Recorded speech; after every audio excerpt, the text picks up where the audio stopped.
Imagine being born into a family so rich that your father is basically the Rockefeller of your country. You have palaces, servants, and a fortune that could last for 10 lifetimes. Your living room is where the world's most famous artists and musicians hang out. You have everything. Now, imagine walking into a lawyer's office, signing a piece of paper, and giving it all away, every single penny, and not to charity, but to your already super rich family, just to get rid of the burden.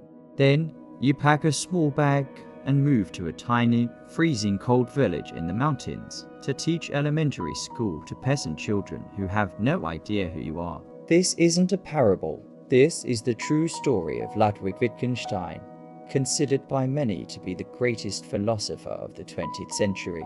A man who tried to solve all the problems of the world with pure logic.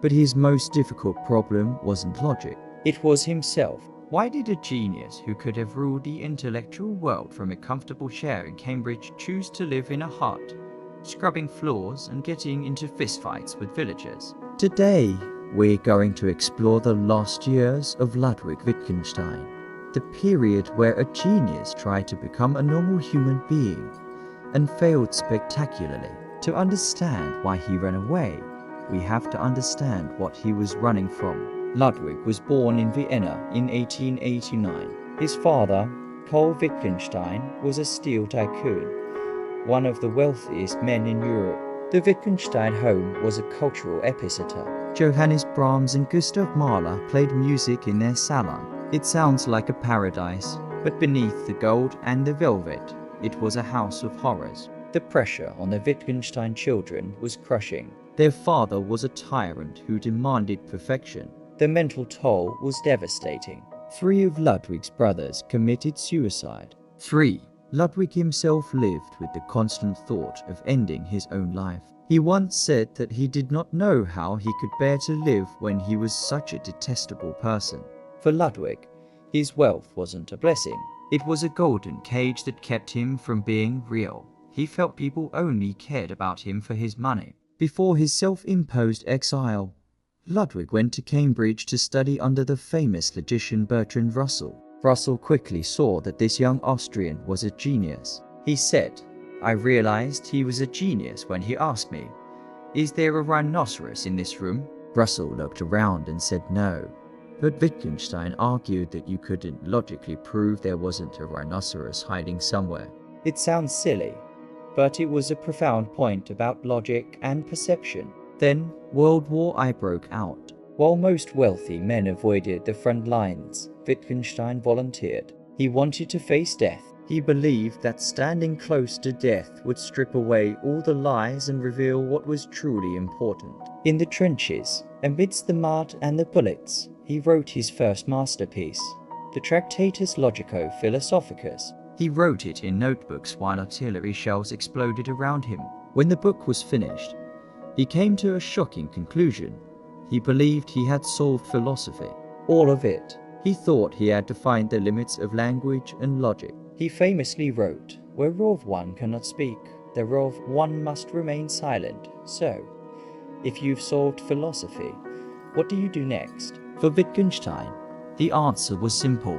You stop doing philosophy. He returned from the war a changed man, deeply influenced by the writer Leo Tolstoy and his ideas of Christian poverty. He felt that academic life at Cambridge was fake, just people talking clever nonsense in warm rooms. He wanted to do something honest and serve humanity in the most humble way possible. In 1919, he made the decision that shocked his family. He transferred his entire inheritance to his sisters and brothers. And here is the most Wittgenstein part of the story. He didn't give the money to the poor. Why? Because he said that money corrupts people, and he didn't want to corrupt the poor. He gave it to his siblings because, in his words, they were already rich and corrupt, so a little more money wouldn't hurt them. Penniless and convinced he was done with philosophy, he enrolled in a teacher training college. He wanted to be an elementary school teacher in rural Austria. He moved to a village called Trattenbach. Picture this: a man with the intensity of a laser beam, who speaks in perfect, high-class German, and knows the most complex mathematics in the world, walking into a classroom of farmers' children who barely have shoes. It was a disaster from day one. Wittgenstein took the job incredibly seriously. Too seriously. He wasn't just teaching them ABCs. He was teaching them advanced algebra and how to build steam engines. He was obsessed with the idea that these children should not just learn facts, but learn to think clearly. He lived in a tiny, unfurnished room in the schoolhouse, sleeping in the kitchen and scrubbing the floors himself because he wanted to be pure, but the villagers, they hated him. To them, he was an alien. They called him the Count because of his fancy manners, or the schoolmaster with the crazy eyes. They didn't understand why he was teaching their kids geometry when they needed to know how to herd cows. Wittgenstein was incredibly impatient. He had zero tolerance for stupidity or laziness. If a student didn't understand, he would fly into a rage, screaming, pulling their hair, and hitting them with a ruler. Remember, this was a man whose mind moved at the speed of light, trying to teach children who were often malnourished and exhausted from farm work. The gap was just too wide. He wrote letters to his friends saying, "I am surrounded by hatefulness and baseness."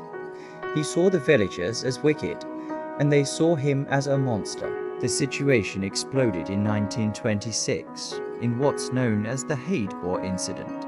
Wittgenstein was teaching a slow-learning boy named Joseph Haidbor. The boy fainted during the lesson. The rumor spread instantly through the village that the crazy teacher had beaten the boy unconscious. It wasn't true, the boy had just collapsed, but the village was out for blood. Wittgenstein realized he was finished. He resigned the next day and fled.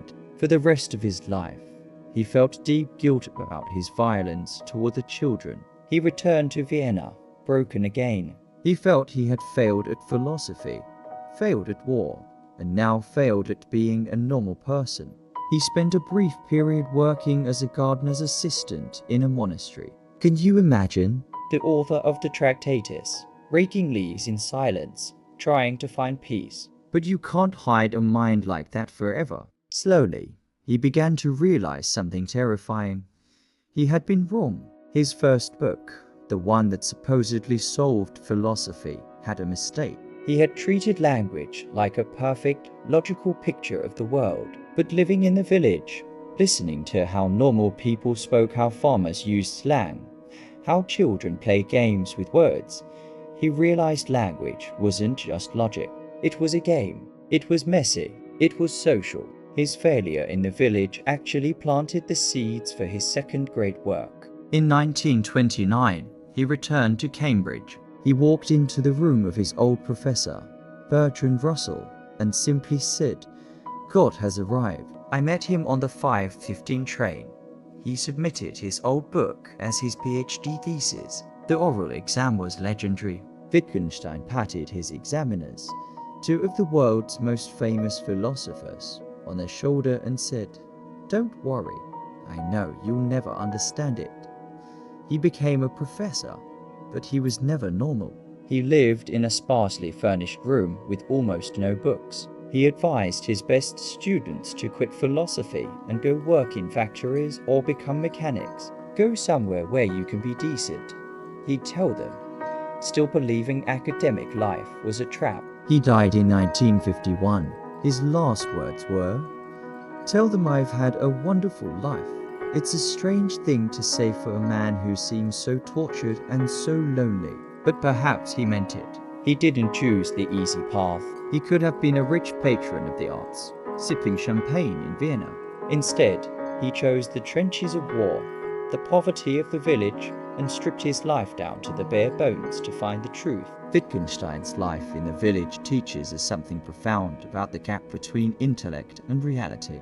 You can be the smartest person on earth, but that doesn't mean you know how to connect with a child or live in a community. He gave up a fortune to find himself, only to realize that himself was the problem all along. His sacrifice reminds us that truth isn't found in comfort. It's found in the struggle, and sometimes you have to walk away from everything you have to realize what you actually need. So, here's a question for you. We all dream of winning the lottery, of that financial freedom. But if you were in Wittgenstein's shoes, if you had the billions, but you felt it was rotting your soul, would you have the courage to sign it all away? Could you walk away from the palace to live in the hut? Let me know what you think in the comments. Thanks for watching.